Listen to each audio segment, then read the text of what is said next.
people, when I think about home, I want you all to think about home. I don't know what comes to mind for you, but for me, it's very, very, very vivid memories. And two people from those memories are here, okay? So one, we have Mrs. Helen Chapman. Hi, Mrs. Chapman. And then we have my granddad, Miles Hackman Sr. Everybody say hi, Granddad. Hi. So, they've been pillars in my life.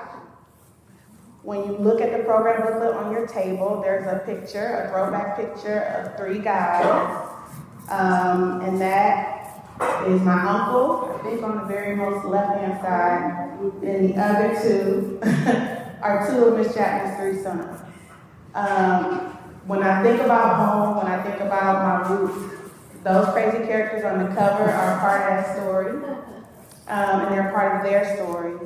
And I wanted you all to hear what I always imagine is a very powerful, powerful story of relationship. And so I wanted to bring Miss Chapman and my granddad to talk about how they became neighbors and what it means to age in place. I don't know when the last time many of us in this room have done anything for 50 plus years straight. But these are two seasoned neighbors who have done that. Ms. Chapman, can you explain to everyone who you are and how you got to the street? I won't name the street, y'all still live there, but how you got to the street? Leah asked me a couple of months ago, she said, Ms. Chapman, would you be willing to write something about being a good neighbor? And I said, of course. I've known Leah before Leah was Leah. So I had written something down, so I think if I read this, this might answer all of the questions that she has. I bet. So I'll begin. Okay. I need to put my glasses on. Okay. Of course. My late husband, Ronald Chapman, and I, along with our sons, Michael and Jeffrey, moved to East 177th Street on September 4th, 1970. Several weeks later, I was sitting on our front steps when I saw a young girl skipping up the street. She came up our driveway with a huge smile on her face and said, "Hi, I'm Deborah Hackney. Welcome to the neighborhood." This was my introduction to the Hackney family. Deborah was 12 years old at the time, brimming with smart and personality. Eventually, I met the rest of the Hackney family: Mary, Miles's wife, Antoinette, Noreen, and later baby boy Miles. Our relationship grew over the years. Mary and I were active in the PTA at the Emile B. DeSouza School, which was right across the street from us. Our children attended there. On Sunday, October 15, 1972, my son Kenneth, now called Casey, was born. Miles and Mary watched over my older sons while my husband took me to the Metro Hospital to deliver my child. When Casey was 3 months old, one day he was seriously ill. He had a terrible cold. It got worse as the day progressed. I called our pediatrician as I held Casey in my arms. She could hear his loud cough and wheezing over the phone. She said, "Miss Chapman, take your baby to emergency at University Hospital immediately."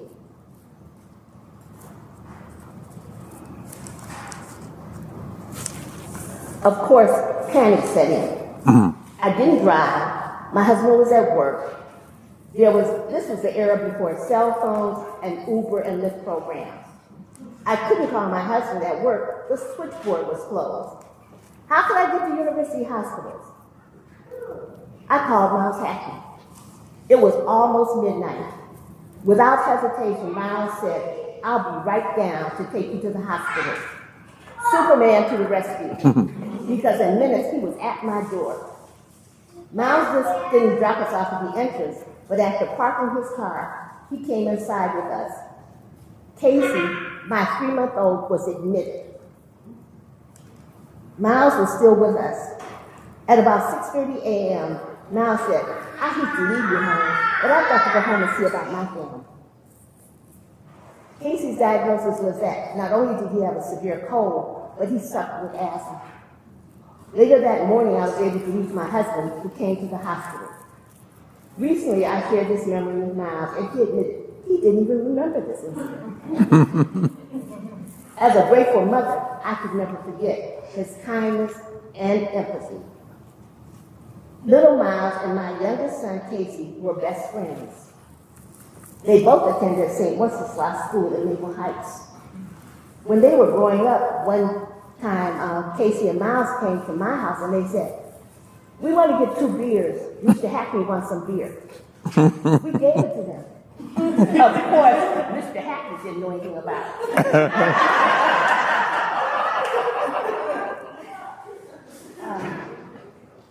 Miles and Casey, they attended St. Wenceslas School in Maple Heights. Casey played basketball. My son, an athlete. Anyway, one day he came to us and said, "Ma, I need some sneakers. I need a new pair of sneakers." Well, the sneakers he wanted, they were name brand, red leather, and they were $60 a pair. We had 5 mouths to feed. Do you think we had $60 a pair to pay for a pair of sneakers? Absolutely not.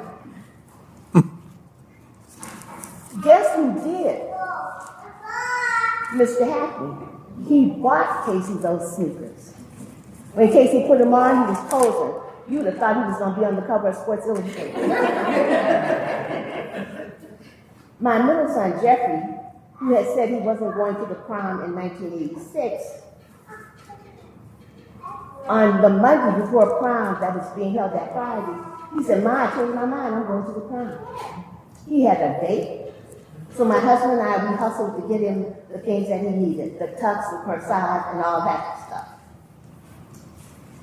But whose car did he use? Mr. Hackney's.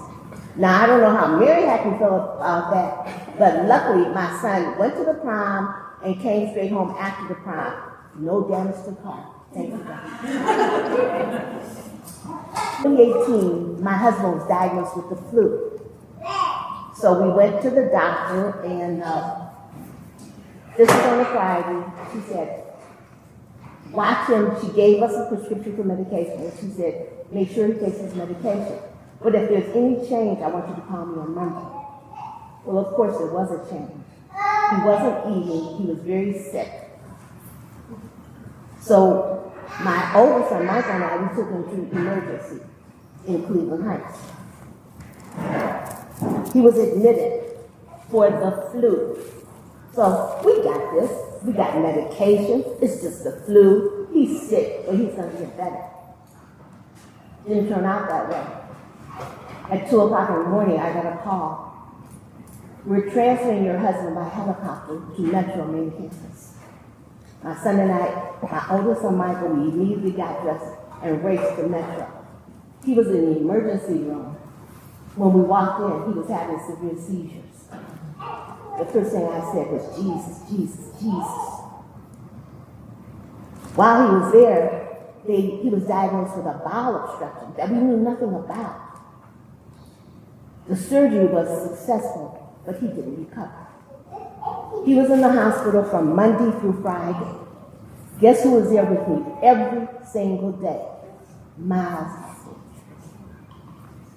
That Friday morning, about 5 o'clock, we got the call, "Miss Chapman, you need to come. We don't think your husband's going to last through the day." So we went. Miles Hackney was there. He came. He stayed with me all day. At 11 o'clock, my husband passed away. But even in this tragic situation, I was grateful.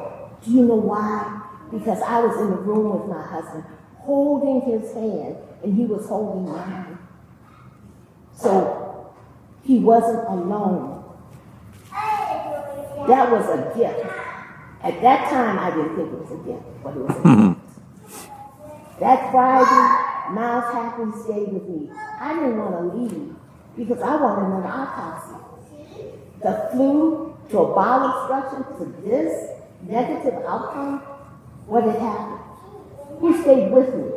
because they said the coroner couldn't come to see me until after his work hours were over. Who stayed? Miles. When my son and I went to make funeral arrangements for my husband, who went with me, with us, Miles happened.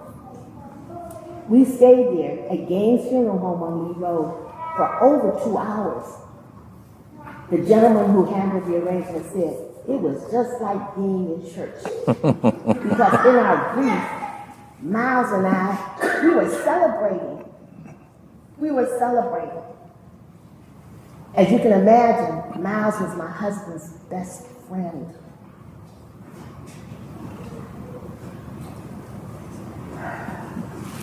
I want you to know the character of this man, this neighbor. John 13:34 says, love one another. Ephesians 6:18 says, pray for one another. Philippians 2 verse 3 encourages us to respect one another. 1 Thessalonians 5 verse 11 says, to comfort and edify one another. Miles Hackney lives and practices these mandates, these biblical mandates. Miles is not an imitation Christian. You know, there are some people, very self-righteous, would not miss church on a Sunday.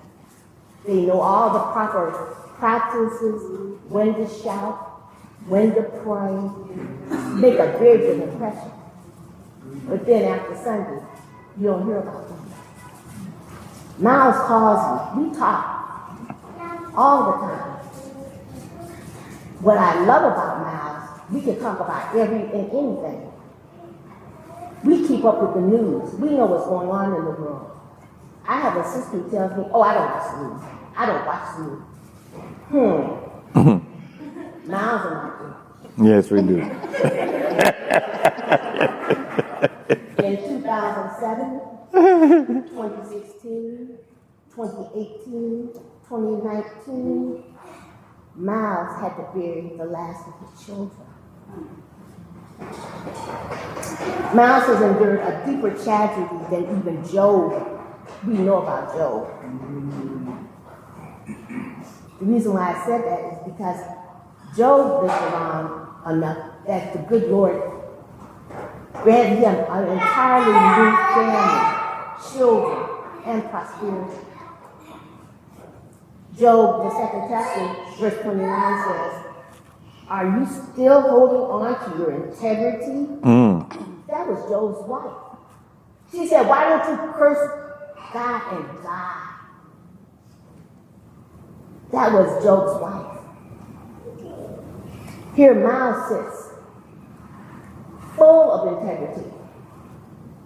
He could have said, why? And sometimes we talk about that. Why? But he's never cursed God. He's still going strong, as we both are. Pope Paul VI states, if you want to enjoy true peace, we will have to give it a soul.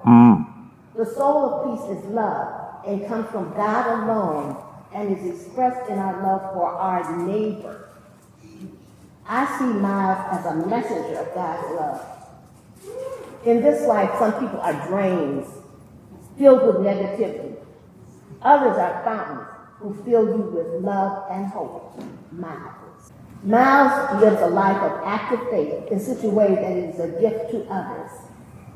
He always tells me, if you need me, then call me. Aretha Franklin said, whatever you need, baby, I got it.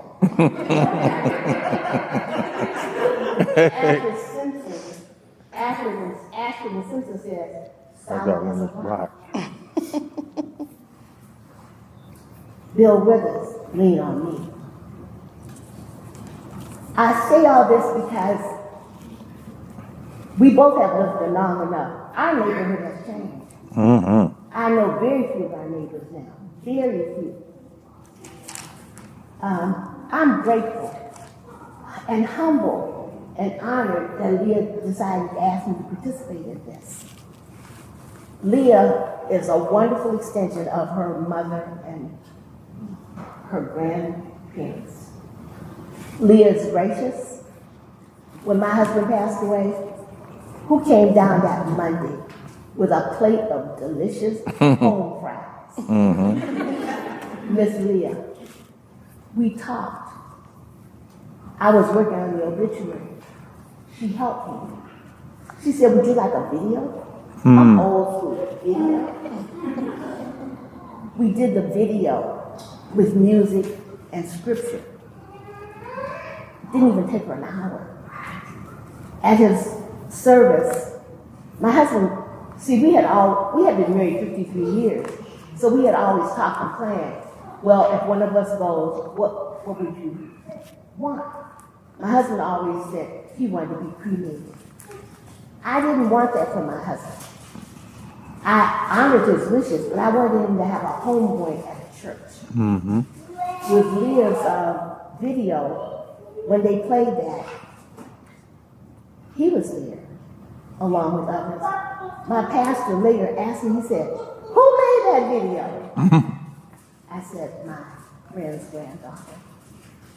He said it was so well done. If you know Leah, everything she does is well done. Amen. So I'm grateful to God. I'm honored to be here. And I just wanted you to know, Miles had me from a neighbor standpoint. We live 2 doors down. So we are close neighbors. Yes. Better than that, we are close Friends. Thank you. Woo. Okay, but can we give Ms. Chapman another round of applause?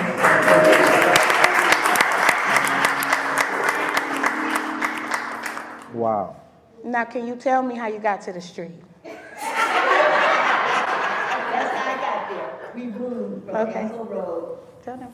We moved from Ansel Road. We lived in a 2-bedroom apartment. And after a while, it just was too small. It was good, but with 2 kids, it was just too small. So we were fortunate enough that we were able to buy a house. We just wanted a house with a front and a backyard. And it was a good location. The bus stop was on the corner. You had a front yard and a backyard. So all I can tell you is that God is good. I pray that everyone knows God as their personal Savior, because He's the reason why I'm sitting here. I've had 2 knee surgeries. I've had cataract surgery, and I'm too hot to trot right now.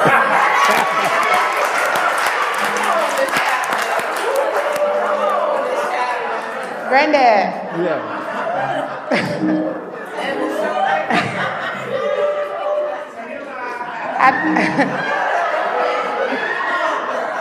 Granddad, how did you get to the neighborhood? Excuse me. That's a hard thing to follow, boy. Woo. That's deep. I thank you for the. We just thank you for your love. Oh, heck. It was 1968. I was working at a DuPont chemical company. And a friend of mine that worked with me, his name was Brownlow. That's all. That was his last name. So I was working overtime. He said, Miles, what you gonna do with the money you make? I said, I'm trying to save up enough money to get a home. He said, you got a place? I said, no, I don't. He said, when we get off, I know you're gonna be tired, but I want to take you someplace. He picked me up, and I was standing on 117th Street at that time off Union. He picked me up, took me to where I stay now. They was building new homes. And he said, come on. So I went with him, and he took me out around all the homes and stuff, and he said, you gonna get one of these houses? I said, how the hell am I gonna get one of these houses? He said, you need $2,000 to pay down. I said, what? I knew I had about $1,500 in the bank, but I said, I can't do this. You know? So I left. So that night when we went, he said, did you make up your mind? I said, no, I can't do that. I said, man, we'll be broke. He said, you got to start somewhere. So I called my father. He was still living. I said, Dad, I need $2,000 to put that on the house. He said, you got it. But anyway, I went and got my wife, and I didn't tell her yet. We came over here, and when we turned the corner, and she saw the house. She said, oh, we're going to get that house. I said, how you know we're going to get that house? But anyway, it was in our blood. We was going to get it, and we got it. And that was we moved in on my mother's birthday, January 18th, 1969. And it's been a joy, and it's been a pleasure to be on the street. You know, times have changed since '69. You know, we done had all kinds of incidents on the street. It's been a lovely street.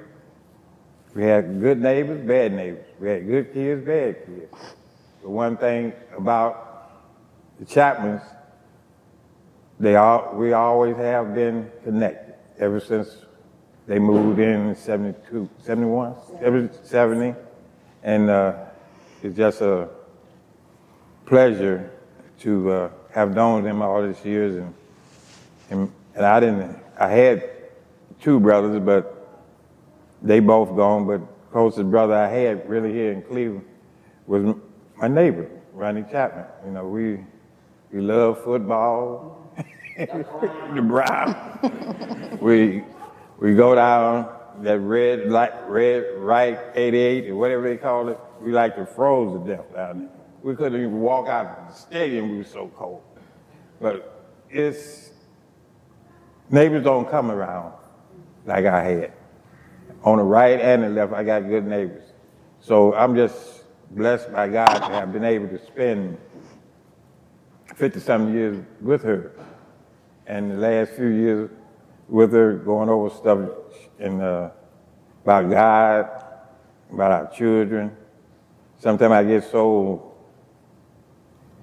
deep in my thoughts about what I lost, and I can call her.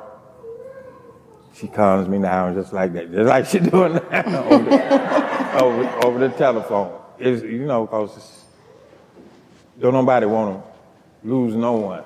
Mm-hmm. But we know we're going to die. There's no way around it, but you aren't ever prepared for death. I don't care which way it goes, you just aren't prepared. So I've been blessed to have her as a neighbor. I've been blessed to have her husband, one of the best friends I ever had in the world. I miss running, not only for football.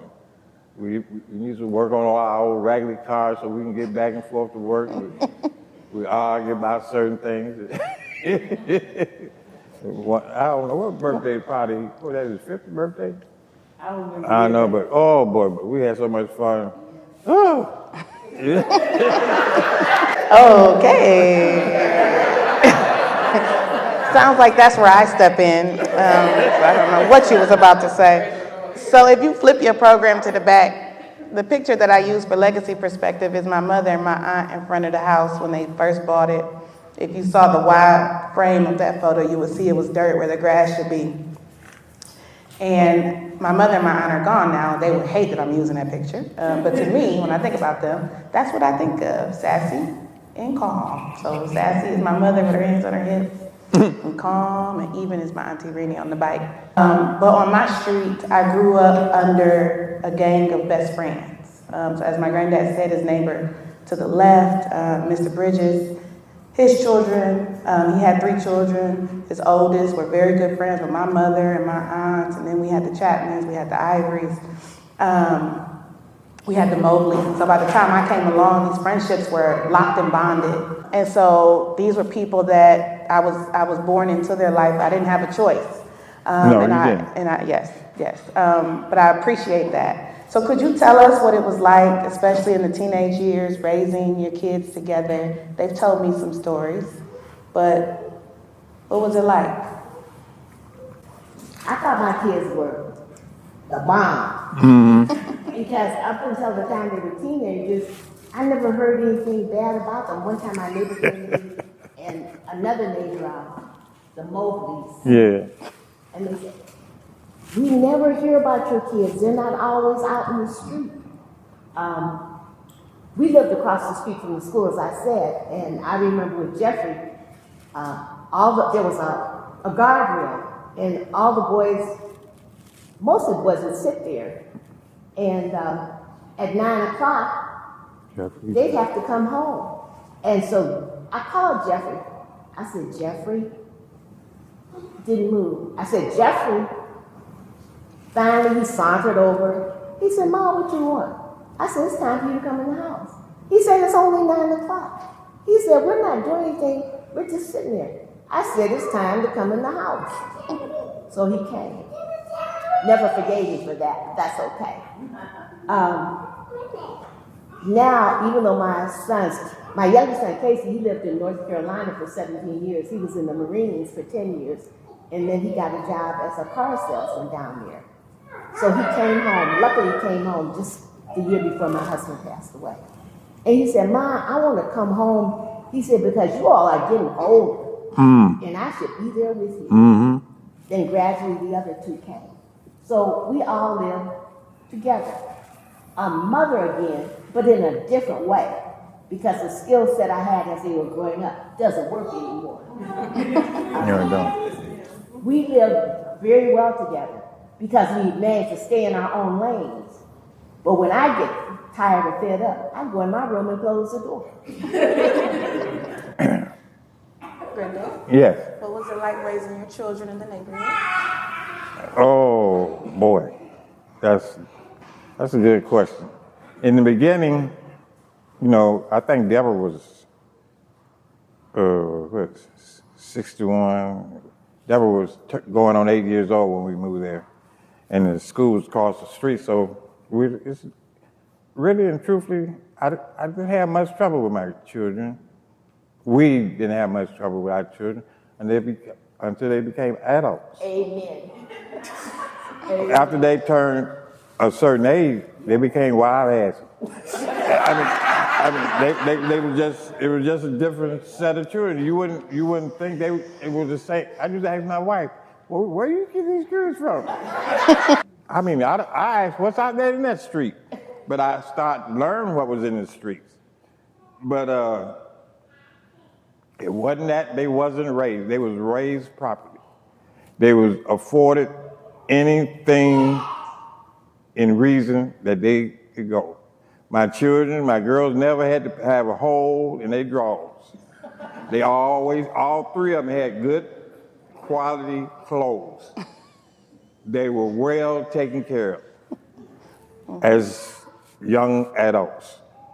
And even as adults, sometimes we still have to do for them because you don't know, they need us. But sooner or later, after so much, you have to say, hey, I can't do it no more.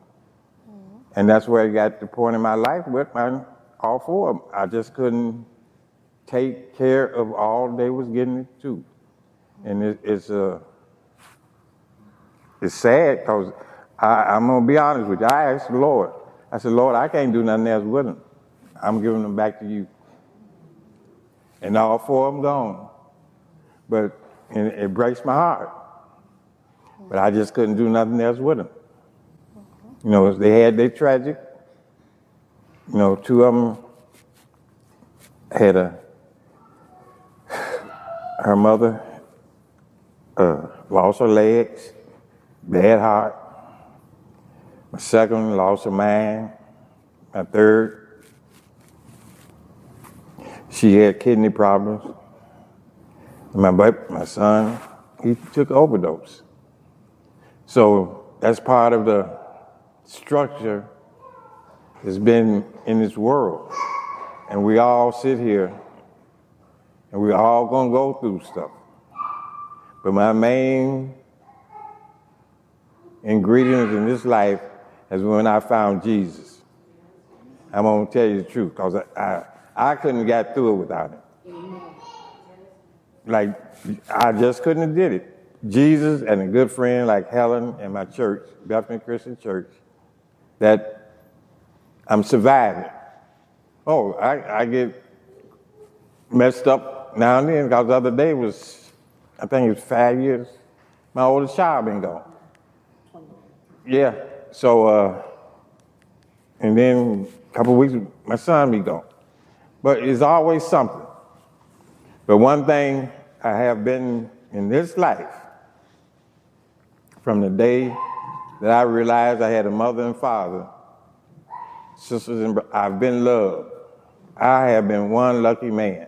I've been loved, and I tried to give the love back as I received love. It's hard sometimes. Sometimes I get hateful, and and but most of the time I just try to stay calm. But life is a roller coaster. You go up and down, up and down. One of the questions that I really want you all to answer for us is to describe Lee Miles and Lee Harvard when you got there, and tell us how it's evolved to today. When we moved in '69, I didn't know that much about that area. I had been there, my cousins stayed that way, but I didn't know that much about it myself. But I found, they had just got through building John F. Kennedy High School. They was getting ready. They had on Harvard. They had a school called Hoban. What was that? Hoban Dominican. Hoban Dominican. They were going to change that to Whitney Young, and they didn't even have a rec center, but they was building it, and right after John F. Kennedy got killed. So the neighborhood was well off. I mean, that area was one of the richest neighborhoods in Ohio. Period. It was still mixed, but the white was eventually out. But we was well off, all of us. It seemed like everybody had good jobs, or beforehand, the mothers and fathers had good jobs. And then all of a sudden, I don't know when it happened, the parents started dying off, children get the property, they put mortgages on them, they lose them, and now the neighborhood is down. We really almost hit rock bottom. We got so much tragedy and death. And let's be honest, drugs. It don't seem like the quality of people's there anymore to want to keep the neighborhood like it once was. You got to keep a neighborhood, you got to fight for it. And we got some that don't want to fight. All they want to do is bring in and take out. That's why you see so many vacant lots in the neighborhood. All that property was one time occupied. But the ones that occupied either dead or their children take it over and get the money out of it and just leave it. And now I see where we got a lot of whites coming in the neighborhood to buy the property up, and it's gonna be like everywhere else. We're gonna lose our identity if we don't start working for it and keep what we got. I'm tired of white people. Not to be racist, but I'm just tired of them buying my property and not putting nothing back. Yeah, it's time for us to clean up our acts and do what we're supposed to do. Take care of our families and increase our quality of education for our children and let them achieve something. We can't achieve something by running away from it. Well, my experience with the area is a little bit different from Miles. After graduation from East Tech, I went to Kent State University for over a year. But I had to drop out because my sister next to me, she was going to St. John's at that time downtown. I had a scholarship, but it wasn't enough to keep me in school. So I came home and I got a job at the Cleveland Public Library. Well, from the 9th grade to the 12th grade, I had always worked in the school library. So I was very familiar with the library. So my first assignment was on East 131st. The library is still there, but it's much different. At that time, it was Slovenian, Czech. It was mostly European people that lived there. And when I worked there and I was hired, I was the first black Well, I was colored then. Yeah. But I was the first black person to work at that library. I was not met with any overt racism or anything. But one time, and I will never forget this, there were two incidents when racism was evident. The old library system, you had books and you had cards, and you put the return date card in the back pocket. So on the checkout side, everybody was instructed, please open your book to the back so we can put the card in. I was standing there doing my job and had a long line of people to check out. And this one young boy, he was a boy, he came up with a stack of books, plopped them in front of me. I said, well, please open your books. He didn't do it. I said, please open your books. So I guess it was his mother behind him, and she told him to open up your books. So he opened them rudely and I put the card in, and he stomped away. The second thing, they had an Italian lady. They used to have a custodian, male and female. And the female custodian, her name was Mrs. Amacone. I love Mrs. Amacone. So she was out ill. So they sent a substitute person to work her place. She was a colored lady. Through the grapevine, I heard the neighbors in the neighborhood, they were upset. Why did they send that colored person there? Couldn't they have gotten something else? So that was my first really overt sign of racism. But you know what? It didn't bother me or hurt me because I had been raised, I didn't have James Brown to tell me. My parents and grandparents' parents told me, you're black and proud. So it didn't bother me. It really didn't. When the white flight began, I worked at the East 131st Street Library, but there was a Harvard Lee branch on Lee Road. It was a small branch. Yes, it was. And the librarian there was Mr. Mady. So he would call our head librarian, Miss Danforth, and they would say, so many people moved out. The colored people moved in such and such a house. One time a lady came into the library. These were all regular. It was a community. These were regular library patients. And she came in, she was furious because her neighbor had moved out. Her next door neighbor had moved out, and her house had been sold to a colored person.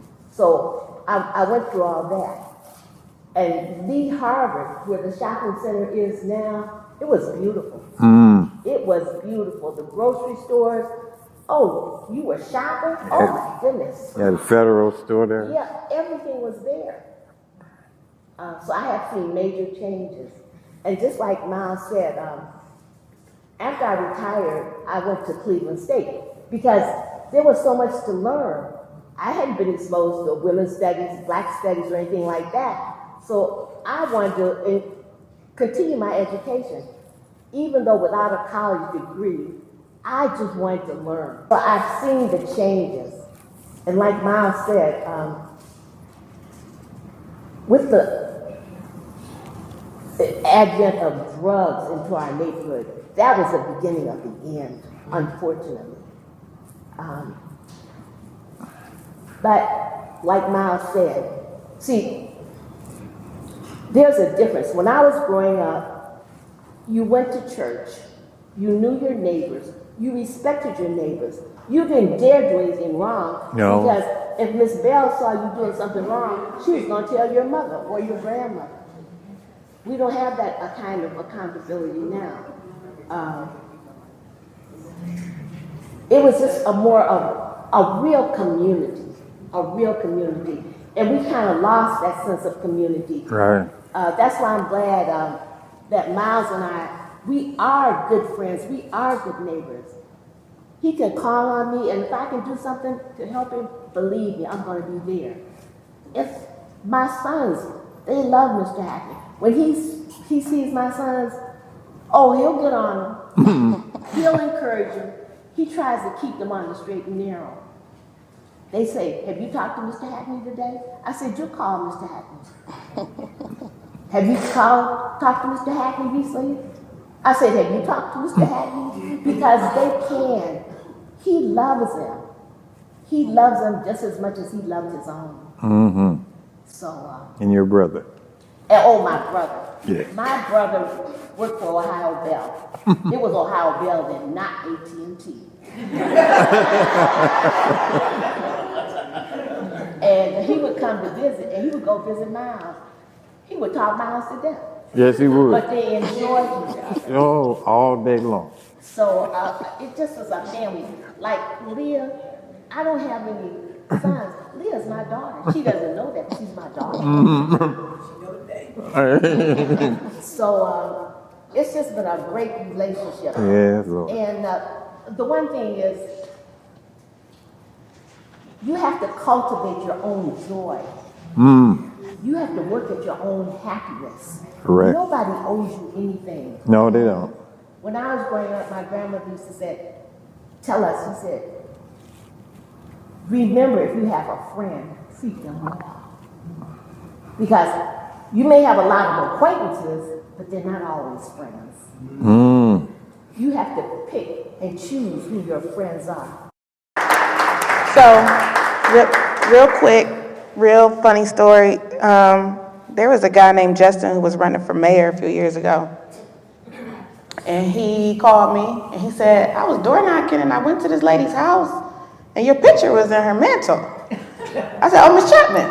He was like, how'd you know? I said, because that's the only person that would have my picture. My granddad, I think you have my baby picture, but Miss Chapman has like a recognizable picture of me when I walk into him. Yes, into her home. Yes, thank you. Prominently displayed. And I say that to say, I don't know where your picture hangs in the homes of the people in your life, but these are my people. And you need to find people where you can go home to, where you know that if you've messed up or if you've had a great day, because you don't always have to go to people in crisis, that you have a home base. So I just want to tell you all, while you're still here, I love you. Thank you. And I thank you. And I just think we are blessed to be connected. Yeah. We are. We are. Okay. That's a blessing. All right. Thank you for being my granddaughter. Oh, thank you, Granddad. Thank you, Miss Chapman. Can we give them a clap?